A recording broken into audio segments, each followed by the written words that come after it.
Énergie sexuelle, parlons-en aujourd'hui. Nous sommes de plus en plus nombreux à nous retrouver sur la voie de Kimuntu. Nous vous remercions chaleureusement et vous encourageons à exprimer davantage votre solidarité de Muntu en multipliant vos likes, vos partages et vos commentaires. Ça nous aidera beaucoup. Merci du soutien.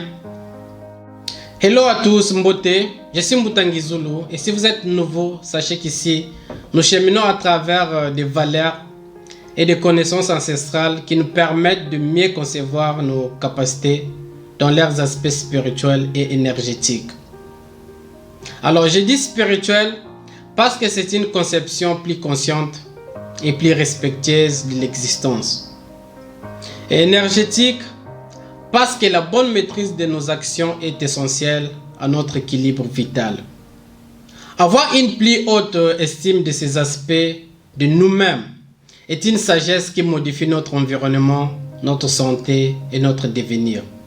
L'ouverture à une dimension énergétique de notre être nous permet de comprendre qu'il existe aussi une énergie vibratoire pour chaque chose. Oui, beaucoup d'entre nous ignorent que notre existence est un vaste champ vibratoire et qu'au-delà de notre apparence physique, nous déployons constamment des fréquences énergétiques à travers nos émotions, notre mental et notre corps.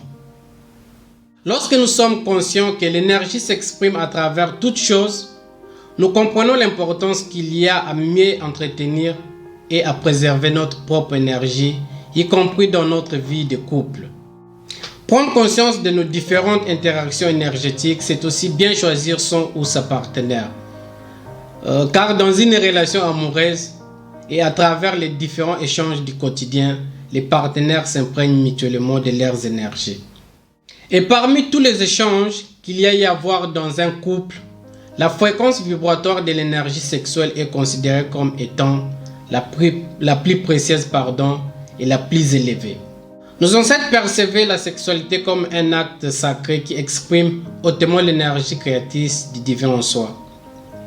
Vous savez, l'acte sexuel n'est pas qu'un simple échange physique.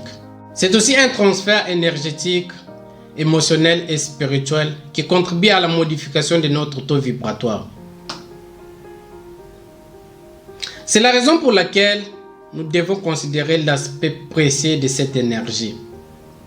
Si elle est bien maîtrisée, l'énergie sexuelle permet l'amélioration de la santé physique et aussi une croissance spirituelle. En revanche, une personne qui utilise mal son énergie sexuelle s'affaiblit physiquement et sur les plans subtils. Le fait d'avoir différents partenaires sexuels accentue les diverses substances émotionnelles issues de chaque partenaire et crée un désordre dans les champs vibratoires de toutes les personnes concernées.